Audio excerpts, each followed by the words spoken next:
Hey there, welcome back to Simple and Sacred. Today we are covering Genesis chapter 11, and we're going to get right to it.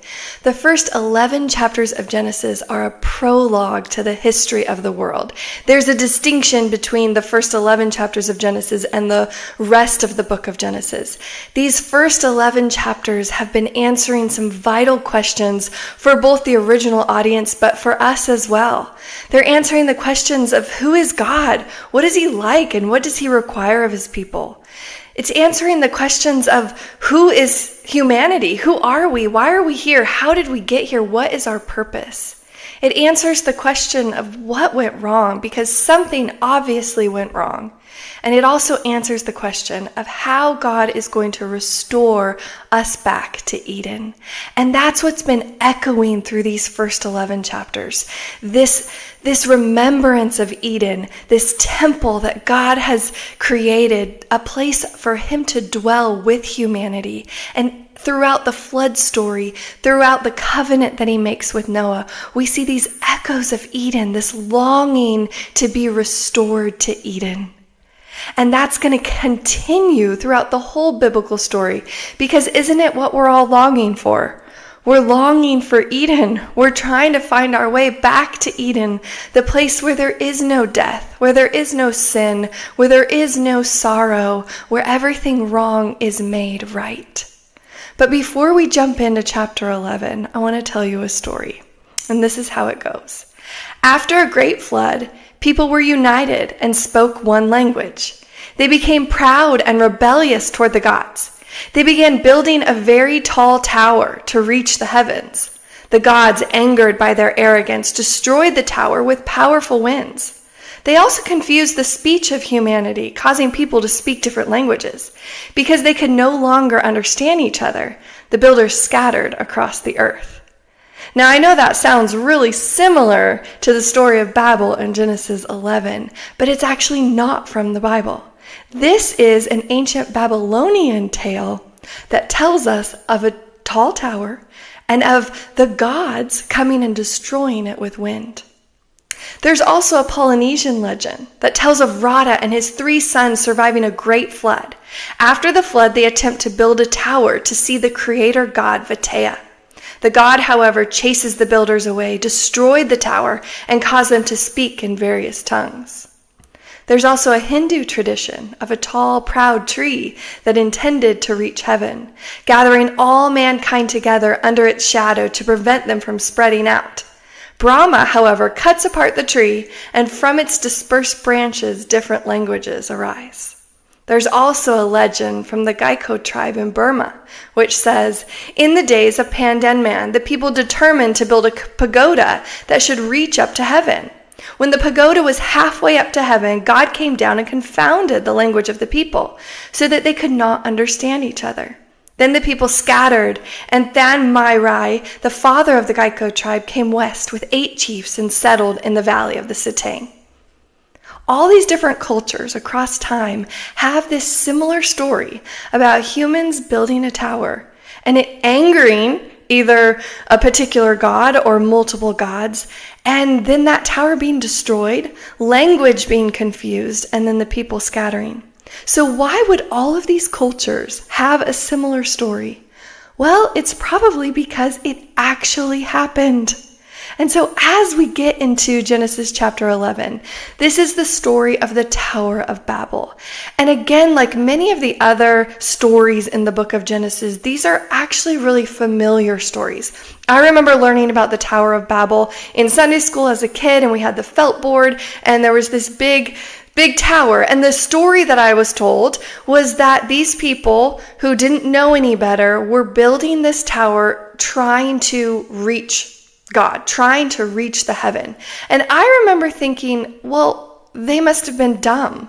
Like, did they not know any better? Did they not know that they actually couldn't build a tower that would reach all the way into heaven? And I think that that's how a lot of people view this story, that we heard about it as children, or, maybe we read about it later on, and it's just like either, okay, this is an isolated story, that's interesting, that's how we got these different languages, moving on, or we see it as these people must have been basically cavemen. And this is actually evolutionary thinking that has spread into our minds today, that we perceive these ancient people as not as intelligent as us, and that's kind of how we write it off, rather than trying to get to the heart of the story, that none of these stories are isolated. They're all telling one big story, and the reason they're each in the Bible is significant, because they're moving the story of redemption along. The Hebrew word for Babel is simply Babylon. That's what the name for Babylon is in Hebrew. It means confusion, and it comes from the verb to mix. A key figure that's not mentioned in Genesis chapter 11, but is mentioned in Genesis 10, is Nimrod. And it tells us that he's the first on earth to be a mighty man. The Hebrew word there is Gibborim. And that word, as I mentioned last week, is used once before in Genesis 6:4 to refer to the Nephilim, giant hybrid offspring. The Septuagint translates this word as giant. It says that he was a hunter before the Lord or against the Lord, depending on that translation. And Nimrod's kingdom includes Babel, which is Babylon, and Nineveh. And both of these cities are notoriously wicked cities and enemies of Israel. The ancient Jewish historian Josephus wrote about the efforts of Babel's founder Nimrod in Antiquities of the Jews. It says, "Now it was Nimrod who excited them to such an affront and contempt of God. He also said he would be revenged on God if he should have a mind to drown the world again, for that he would build a tower too high for the waters to be able to reach, and that he would avenge himself on God for destroying their forefathers." We're not going to spend too much time on Nimrod simply because of time, but also because the Bible doesn't give us much more information on Nimrod. We know that he was the founder of this city, which becomes notoriously wicked. It becomes symbolic for all of the enemies against Israel. But what we can see here, even though we don't have much further information given to us in the biblical account on Nimrod, what happens at Babel is clearly a blatant rebellion against Yahweh. And that's what's significant here, is we have a huge rebellion against Yahweh. So let's read the first 9 verses of chapter 11. "Now the whole earth had one language and the same words. And as people migrated from the east, they found a plain in the land of Shinar and settled there. And they said to one another, 'Come, let us make bricks and burn them thoroughly.' And they had brick for stone and bitumen for mortar. Then they said, 'Come, let us build ourselves a city and a tower with its top in the heavens. And let us make a name for ourselves, lest we be dispersed over the face of the whole earth.' And the Lord came down to see the city and the tower which the children of man had built. And the Lord said, 'Behold, they are one people, and they have all one language, and this is only the beginning of what they will do. And nothing that they propose to do will now be impossible for them. Come, let us go down and there confuse their language, so that they might not understand one another's speech.' So the Lord dispersed them from there over the face of the earth, and they left off building the city. Therefore its name was called Babel, because the Lord confused the language of all the earth. And from there the Lord dispersed them over the face of the earth." So first of all, do you remember God's command to Noah?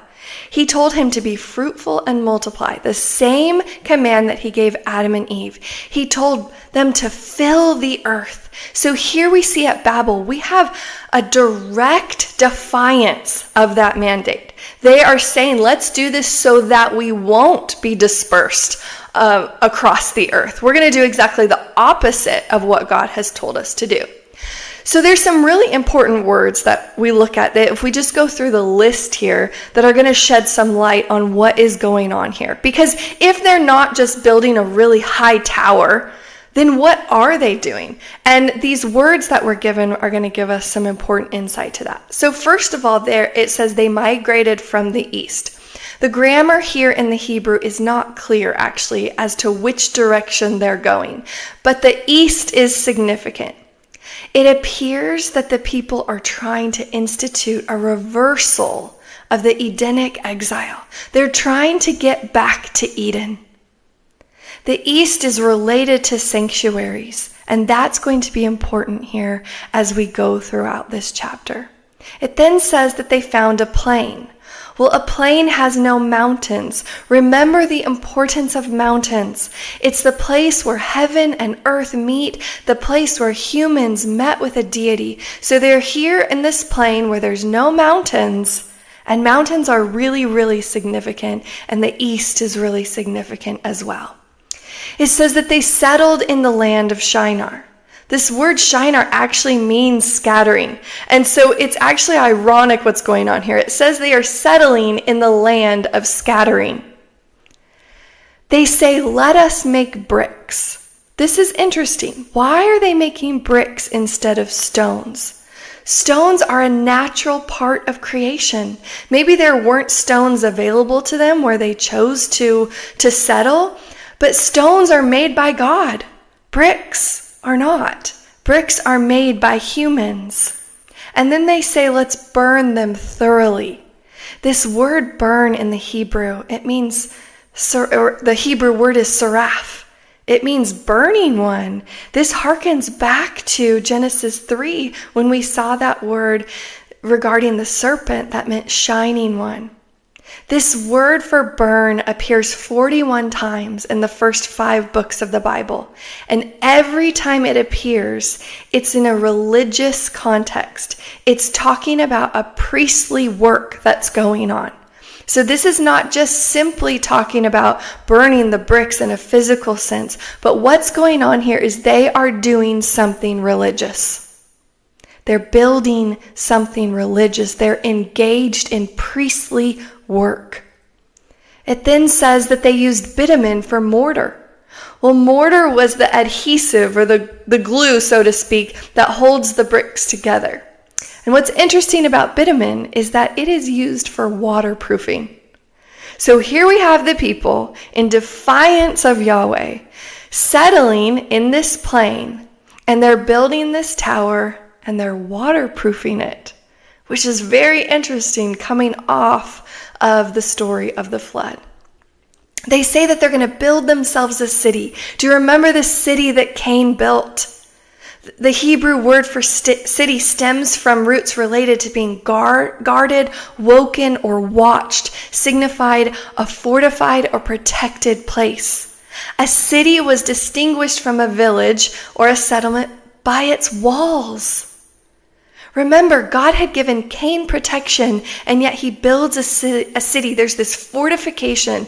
There's this self-preservation, this self-protection. The city that Cain built signified Cain's determination to do things his own way in direct rebellion against Yahweh. And that's what we see going on here in the Tower of Babel story. That everything they're doing here is in defiance of Yahweh. We're not going to disperse. We're going to settle. We're going to make bricks out of our own hands. We're going to waterproof it just in case God decides to destroy the earth with a flood again. We're going to build a tower so high that he won't be able to. Do you see the defiance going on? This city that they're building, this self-preservation, this self-protection, we'll fortify ourselves, we'll protect ourselves without Yahweh's help. But they're also doing something religious. There's priestly work going on. This isn't just simply a tower for the sake of a tower. And that brings us to the word tower. The Hebrew word is migdal, and it means watchtower or pyramid. The root word gadal means to be large, to grow, to become great, or to magnify. This tower is not just a high-rise building. They aren't building a tower in hopes that they're going to build it so high that they're actually going to reach heaven. What they're building is a ziggurat. And it's agreed upon scholars that that's what this is. That's what this tower is. It's not a word in Hebrew because the Israelites didn't have ziggurats. They were forbidden. And they weren't part of their culture. But these ziggurats, you can see throughout the ancient world, they're made to look like mountains. Here they are in a plain where there are no mountains. They're burning bricks. This is priestly duties going on. These ziggurats were believed to be a stairway or a meeting point for gods to descend on earth or for priests to access the divine rather than a public place of worship. They had a rectangular base and was built in a series of steps up to a flat platform upon which a temple was raised. The ziggurat was an artificial mountain raised for the worship of the gods and to elevate the priests toward heaven. From the Dictionary of Biblical Imagery, we see that an astronomical observatory was there at the top of a ziggurat, and it was for use in divination and occult mastery of the universe. Here they say we're going to build a tower that will reach the heavens. It was the Chaldeans, another name for the inhabitants of Babylon, who first developed the zodiac by dividing the sky into sections and giving meanings to each on the basis of the stars that were found there. So we see throughout the Old Testament God saying that you should not partake in divination. You should not partake in anything that resembles what the nations around you are doing in seeking guidance from the stars. Because it's not just misguided, but it's actually demonic. It contends that Satan and his fallen angels are the actual entities being honored when people worship and seek guidance from celestial bodies, such as the signs of the zodiac. So putting all of this together, what we see is the people in defiance to Yahweh are building a tower, which is a ziggurat, which is a temple, with the purpose of worship. But they are not worshiping Yahweh. This is worship of fallen angels. This is divination. This is occult rituals in effort to gain knowledge, technology, power, etc. The building of the Tower of Babel meant perpetuating Babylonian religious knowledge and substituting the rule of Babel's gods for rule by Yahweh. The word Babel, remember, means confusion, and it comes from that root word meaning to mix. So what we see going on here in Genesis chapter 11 is that this rebellion that's going on is actually an attempt to recreate what happened in Genesis 6. It's an invitation for fallen angels to come down and live with humanity. And what they are doing in essence is they are trying to recreate Eden. A recreation of Eden without Yahweh. We see this from the disobedience to disperse and fill the earth, to the language, let us make. It's a deliberate usurpation of God's position as the creator. To the man-made bricks they're using to build their man-made mountain, to the actual worship and rituals that are going on. Everything about this is man trying to create Eden without God. And what we see here ultimately is a battle of names. They want to make a name for themselves. Do you remember the meaning of the name Shem? It was name. God promised in Genesis 9 that the road back to Eden would be paved through Shem's line, and only through Shem's line. His name would be the name that Japheth's descendants would find that covering. But the people don't want that name. They want to make a name for themselves. And so they are building a counterfeit kingdom. And the question here is, who will be God? Whose name will be magnified? In whose name will humanity find refuge, will find covering? And here we see the rebellion. They don't want Yahweh's name. They don't want his salvation. They will find a way back to Eden on their own and on their own terms. And even worse, they will seek and worship other gods. Why? Remember in Genesis 3? The serpent convinces humanity that we don't need God because we can be our own God. That's the promise. It's deception. These rebellious angels, they promise something they can't deliver. And what ends up happening is humanity gets trapped by their deception. And what's Yahweh's response? Well, he disinherits the nations. And that's where we see this scattering of the nations. Do you remember last week when we talked about chapter 10, We talked about Deuteronomy 32, 7 through 9, and I want to read it again just so we have it fresh in our minds. Remember the days of old. Consider the years of many generations. Ask your father, and he will show you, your elders, and they will tell you, when the Most High gave to the nations their inheritance, and when he divided mankind, he fixed the borders of the peoples according to the number of the sons of God. But the Lord's portion is his people, Jacob, his allotted heritage. So again, as a recap, which days are Moses referring to? Well, it's Genesis chapter 10 and 11. How do we know that? One, because the name he used, El Elyon, God Most High. Remember, this is not God's covenant name to Israel. It's not the general name for God, Elohim. It's used to identify the God of Israel to the Gentile nations, emphasizing his supremacy.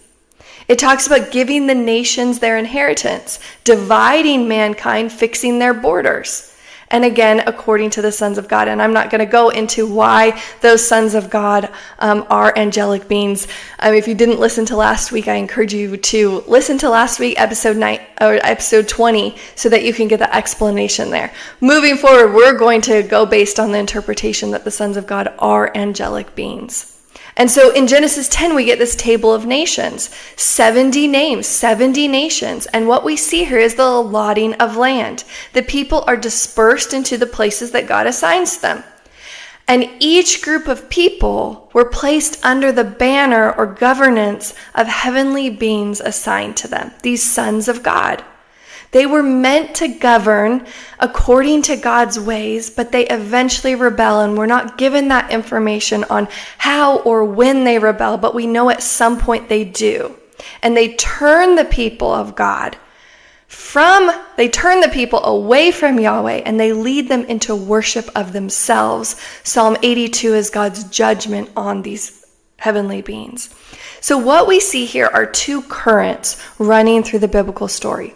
One, we have the human story. We have God's human family and his creation of them and his love for them and their fall into sin and his plan of redemption to bring them back to Eden, to restore them to a right relationship with him. But within that, there's another current. And this is the cosmic current, God's cosmic family, his heavenly family of these created beings, that some of whom rebel against him. And we have this going throughout the entire biblical story and into the world that we live in today. And we see throughout the Bible three cosmic rebellions. The first one we see in the Garden of Eden. At some point, Satan rebels, and he takes with him a group of members of the divine council, and they rebel against God. And then we see this rebellion in Genesis chapter 3 where the serpent deceives humanity. Then we have the second rebellion, which is in Genesis 6, where the watchers come down and they take for themselves human women as wives, and we end up with a disastrous outcome with these Nephilim hybrid offspring. Then we have here at the Tower of Babel the third rebellion.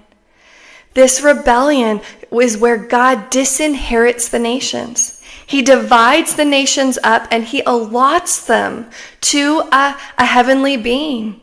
And those heavenly beings are supposed to guard and to lead them in Yahweh's ways, but they rebel and they turn the people away. And what's happening here is these people clearly don't want Yahweh as their God. They've made it clear. They're building a tower. They're building a mountain. They are engaged in priestly work. And so the judgment here is God saying, okay, you don't want me to be your God? I don't have to be your God.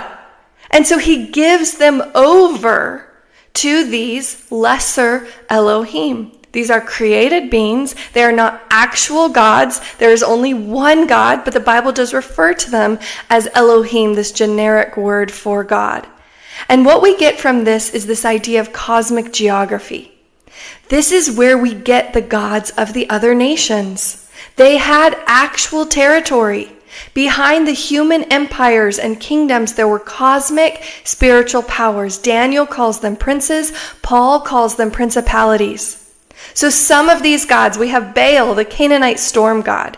We have Ashtoreth, the female goddess who's believed to be the wife of Baal. We have El, believed to be the father of the gods, and he's replaced by Baal. Dagon is the god of the Philistines. Marduk is the god of Babylon. Molech is a Canaanite god associated with child sacrifice and responsible for leading Israel into rebellion against Yahweh. We have Re, the Egyptian sun god. Ammon, Osiris, Isis, Apis, these are all Egyptian gods. And what happened was when a nation took over another nation, the name of the god simply just changed. But if you look closer at the story, you'll find the same story. Same God, just a different name. In the New Testament, we have the god Zeus, we have Artemis, we have Hermes. And the entire Old Testament is this battle for a name and this battle for dominion. And the prize is humanity. And the question is, will you trust in the name of Yahweh, or will you trust in the name of the particular God of that geographical location? And we see Israel turning again and again to the gods of the other nations. Why? Are these people dumb? Do they just simply not know any better? Here's the deal. You don't sacrifice your children to a figment of your imagination. These gods promised them power, protection, a name. There was real power behind these entities. Now, they don't match up to Yahweh as we see on Mount Carmel with the prophets of Baal and Elijah. Of course not. But they did have power. You can see that in the story of Pharaoh and the magicians who are able to mimic some of Moses' signs that he gives to the people. There is real power there. It doesn't stand up and it doesn't stand a chance to the power of Yahweh. But there is a battle for a name and there is a battle for dominion going on throughout the Old Testament. But God's plan of redemption is not thwarted. And his plan for the nations is not finished. So he disinherits the nations at the Tower of Babel. But verses 10 through 31 give us another genealogy. Another list of names, another list of Shems. And at the end of that list, we're introduced to a man named Abram. And he is from Ur of the Chaldeans, which is Babylon. Here we see God call out one man. Out of the heart of the rebellion, God calls out Abram and chooses Israel as his inheritance. Why? Because he's going to use this family to reclaim the nations. And we're going to see that next week in chapter 12. So this battle for dominion is taking place when Jesus comes on the scene. Not that it's the first time he's been on the scene. He's all throughout the Old Testament. But here we see Jesus' life, his death, and his resurrection. They were there to save us from our sins. And that is the message of the gospel. And it is powerful and it is good news. But it was also so much more. He came to disarm these rebellious sons of God who had held the nations captive and to reclaim dominion over them. The geographical locations that Jesus travels to when he's on the earth are strategic. Caesarea Philippi, for instance, where he tells Peter that on this rock he's going to build his church and the gates of hell will not prevail against it. He's standing there at the cave of the god Pan. And this cave was believed to be the entrance of the underworld. Jesus goes to these geographical locations and he declares his dominion over these false gods. He walks on the water. He calms the storm. These are direct messages to the gods who think they have dominion over these places. And what happens? We find out in Colossians 2:13 through 15. And you who were dead in your trespasses and the uncircumcision of your flesh, God made alive together with him, having forgiven us all our trespasses, by canceling the record of debt that stood against us with its legal demands. This he set aside, nailing it to the cross. He disarmed the rulers and authorities and put them to open shame, triumphing over them in him. The false gods of the nations aren't false because they aren't real, but because they aren't actually gods. They're usurpers masquerading as God. Yet they had real dominion. Yahweh gave the nations over to them. But they were counterfeit kingdoms, counterfeit towers, counterfeit names. See, when it says that Jesus disarmed them, he couldn't have disarmed them if they didn't have any power. They did have power. They did have dominion, but he defeats them. And then he invites his people to participate in his kingdom, and this kingdom purpose to invite the nations to dwell in the tents of Shem, to join the line that leads back to Eden. And we see this in the Great Commission, Matthew 28:18-20. Jesus came and said to them, "All authority in heaven and on earth has been given to me. Go therefore and make disciples of all nations, baptizing them in" what? "The name of the Father and of the Son and of the Holy Spirit, teaching them to observe all that I have commanded you. And behold, I am with you always to the end of the age." All authority has been given to him. He is seated at the right hand of the Father, and all the powers of darkness are under his feet and subject to him. The rebellious sons of God no longer have dominion over the nations. And what is happening here in the Great Commission? God is using his church, his family, to reclaim the nations. And then what happens just a little bit later in Acts chapter 2 is Pentecost. And it says in verses 1-4, "When the day of Pentecost arrived, they were all together in one place. And suddenly there came from heaven a sound like a mighty rushing wind, and it filled the entire house where they were sitting. And divided tongues as of fire appeared to them and rested on each one of them. And they were filled with the Holy Spirit and began to speak in other tongues as the Spirit gave them utterance." There's two key terms in this passage that connect it back to Babel in an unmistakable way. The flaming tongues are described as divided. The Greek word here is diamarizo. And the crowd, composed of Jews from all the nations, is said to have been confused. The Greek word here is suncheo. So here we have suncheo. It's the same word used in the Septuagint version of the Babel story. Come, let us go down and confuse their language there. The other word, diamarizo, is also used in the Septuagint, but not in Genesis 11. It's found exactly where we would expect to find it, in Deuteronomy 32:8, when God the Most High divided the nations, when he scattered humankind. He fixed the boundaries of the nations. So what we see here is Pentecost is an undoing or a reversal of Babel.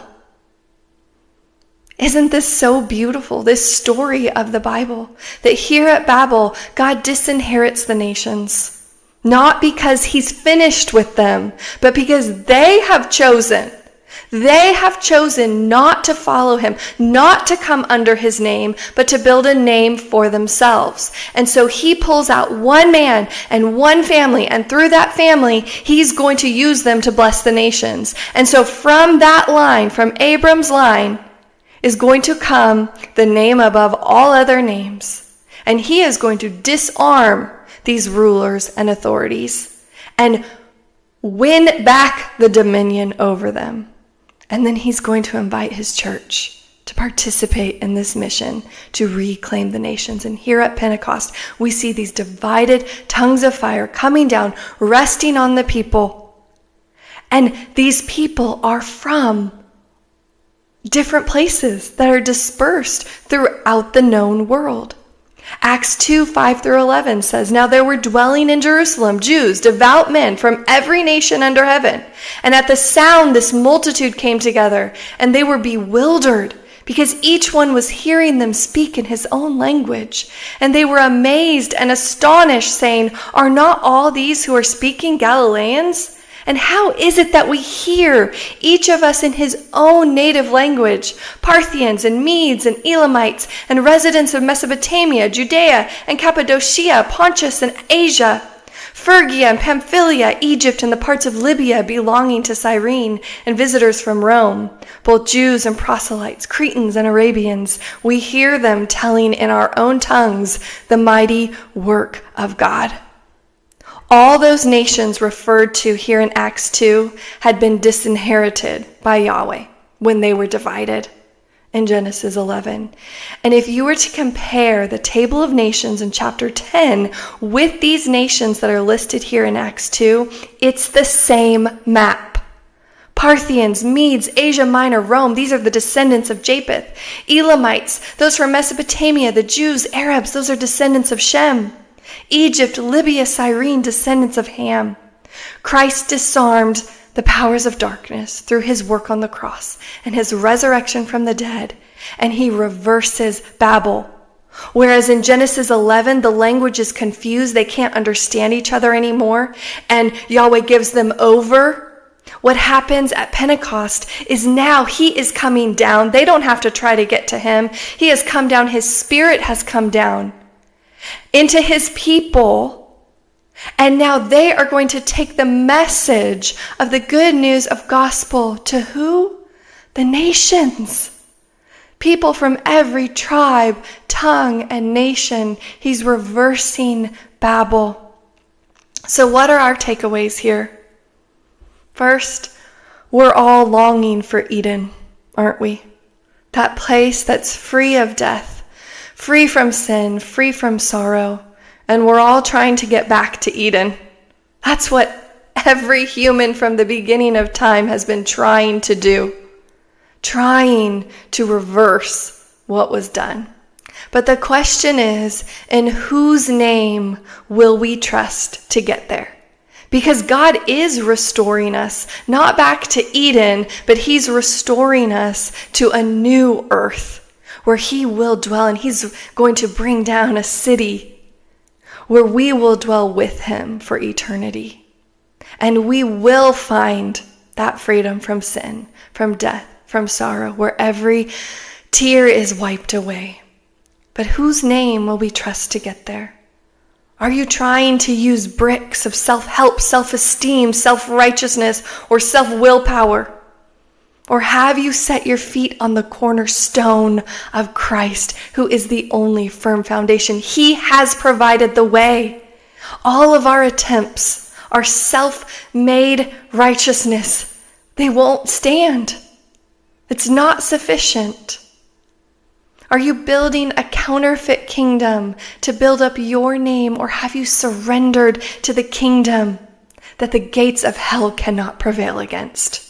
Remember, there are only two kingdoms. See, the people thought they were building a tower for themselves. They thought that they were going to achieve this status of godhood. They thought that they were building a name for themselves and building their own kingdom, but there are only two kingdoms. There's the kingdom of darkness and the kingdom of light. But the enemy will disguise worship of himself with worship of self. And we'll think, well, it's not so bad. I'm not worshiping a false god. It's just myself. I just care more about myself. But there's only two kingdoms. There's a counterfeit kingdom, and there's the kingdom that will last for eternity. The powers of darkness have been disarmed. If you are in Christ, you have nothing to fear. Christ has all rule, all authority, and dominion. But the question is, does he have rule and authority over your heart and over your life? Have you surrendered that to him? Because there can only be one king. Are you building a tower made with human hands where you are your own God and you are the king of your kingdom? Or will you come under the covering of his name? You will find it's a far better tower. You can come under the covering of the name above all names, because the name of the Lord is a strong tower. The righteous run into it, and they're safe. The story of Babel is a reminder of what happens when we try to create a counterfeit kingdom, when we try to return to Eden in our own attempts. It shows us that Yahweh will not share the throne, but it shows us his heart for the nations. His plan of redemption did not skip a beat. Yes, he disinherits them. He gives them over, but always with the purpose of reclaiming them. And he uses one family to do that. And he's inviting us today, as part of that family, to be a part of this commission, because his plan to reclaim the nations isn't finished yet. And the exciting news is that we get to be a part of it. So will you join that mission today? Will you come under the covering of the name of the Lord, that strong tower where you can find refuge, where you can find strength, where you can find hope, and that name that's the path back to Eden? Have a great week.